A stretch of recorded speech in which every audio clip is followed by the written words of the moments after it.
So I started working on this project and kind of forgot one thing. Basically what I wanted to do is had 3 AA batteries, and the terminals corroded pretty bad. So I decided to sand those, put in these lithium iron phosphate cells. Actually one of those, and then a 1.5 volt battery, and it seemed to work for a little bit, and then it'd get below a certain voltage, and then the displays were incorrect. Right now the time and days not set. So I decided, okay, well, I'll get one of these little buck converters and just use 2 of the 18650s that I salvaged from laptop batteries, and go ahead and solder the wires to the, and first I did them backwards, this end and this end, positive, negative, and that wasn't correct. I wanted it being these ends, positive and negative. And then I get everything soldered in. I wound up just plastic welding, pretty sloppy but suitable, the holder in.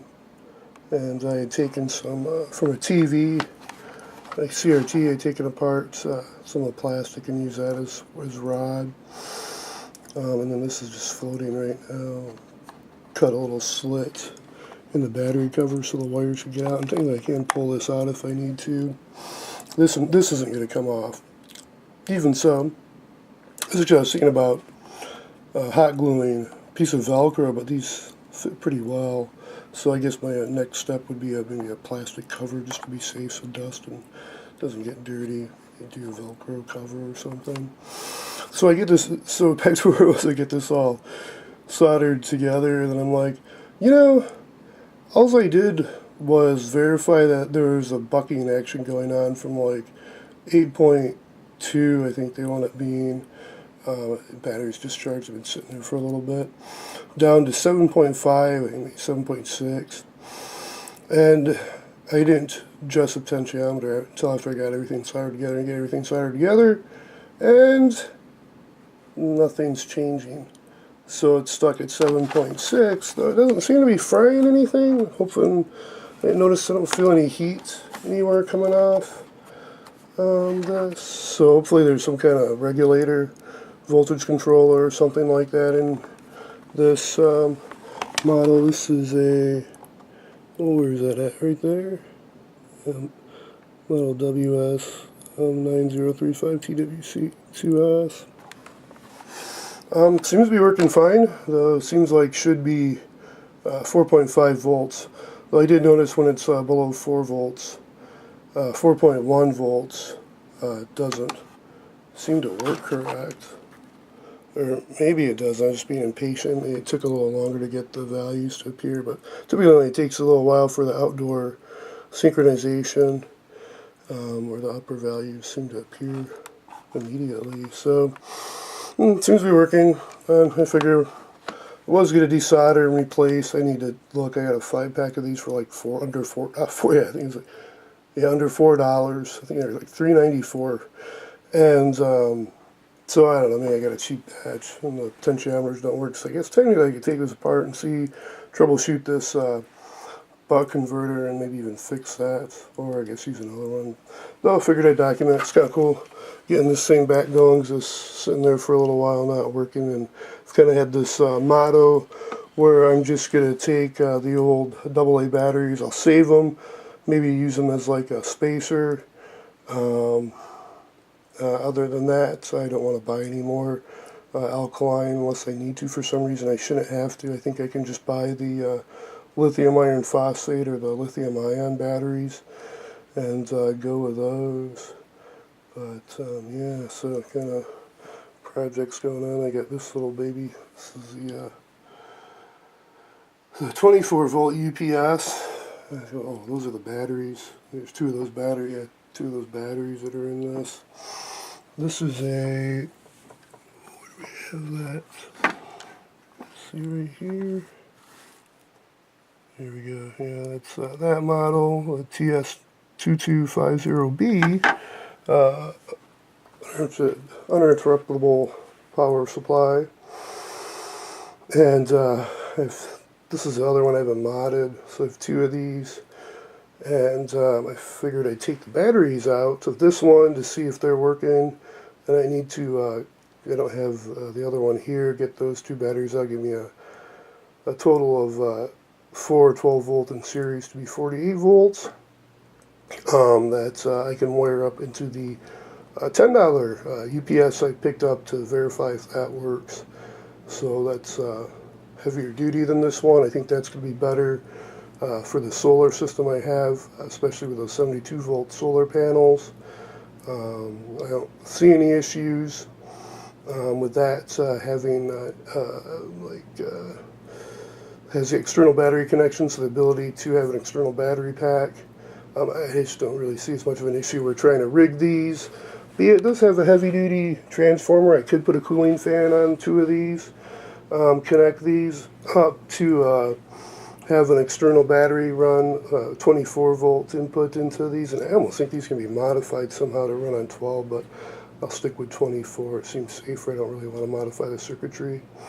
The only thing I really can, feel like doing would be like I did with the other one, use heavy-duty marine-grade, high-current switches to be able to switch between having a 24 volt external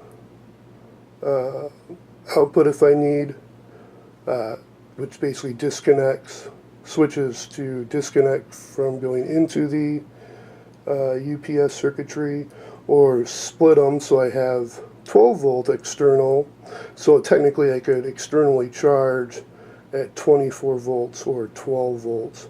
I have to think about that with the 24 volt. I might be wrong. I can't remember the switches. Like, it might be 24 volts. I don't have an external. I know for sure I put the 2 banana external connectors, female. Yeah, so definitely, I have to take that back. I have to think about that.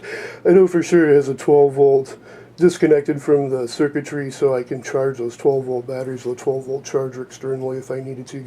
My original plan was put this in the Prius and use this on the road, but I found it wouldn't take the load with at least those little batteries. If I use two larger, maybe 75 amp hour, or maybe even one, I'm thinking at least one, maybe two 75 amp hour 12 volt batteries, then this might be able to, it should theoretically, I think, be able to utilize that 1,000 watts potential. I don't know if I need a slow start or a fast start capacitor, 120 volt capacitor also, circuitry for if there's surging, but I didn't really want to use it for circular saws. Mainly my interest was just a hot plate, so I'd have a hot plate to heat to cook food, or maybe warm or boil water if I needed to.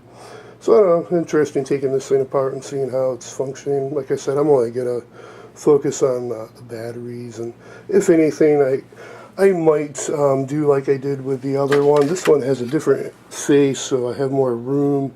Where the other one, the circuitry was on the face, where this one, there's more room on the face, so I can get some bolts sticking out to be able to hook up heavier duty external battery inputs if I needed to for some reason. I don't know if I necessarily need to. I think with a modified sine wave inverter I just picked up, that might be the better option for heating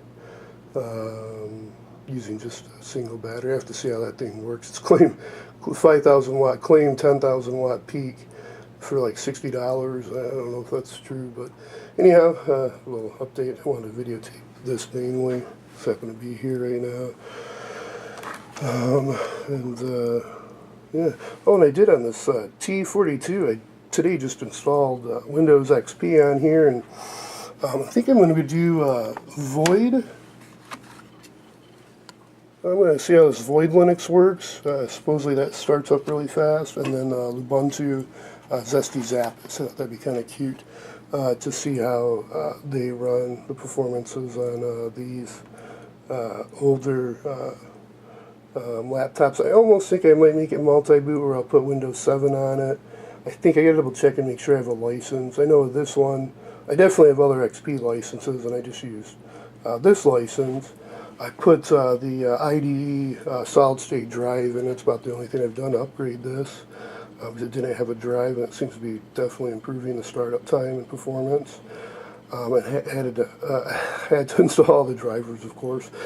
And I do have an official copy of Adobe Acrobat 6.0 and a Photoshop 7.0. And then the Microsoft Office Professional. I think I'm going to put LibreOffice on here, probably KCalc. And then there's, I forget what it is, QPDF. I forget what it's called, the Linux PDF reader. And then I think I can use Wine for InfernView, or use GIMP. And it seems like there's something, Image Magic or something like that. I think it's a Linux version. I might try that out with a Linux install. So 64 gigabytes, a little small to get a couple operating systems on there, though I think I can do that and have this be another multi-boot system that'll have that real 32-bit, not virtual XP operating system. And I don't know, maybe I have the 7. I don't know if I really need it. And then definitely get the Void and Lubuntu Linux installs on there, so I can work with those when I have the time. But I have so many other projects I'm trying to concurrently move forward. Started in the 90s, I think. Anyhow, it's the latest and greatest, and it's pretty cool to be able to see what the outside temperature and humidity is and the indoor temperature and humidity.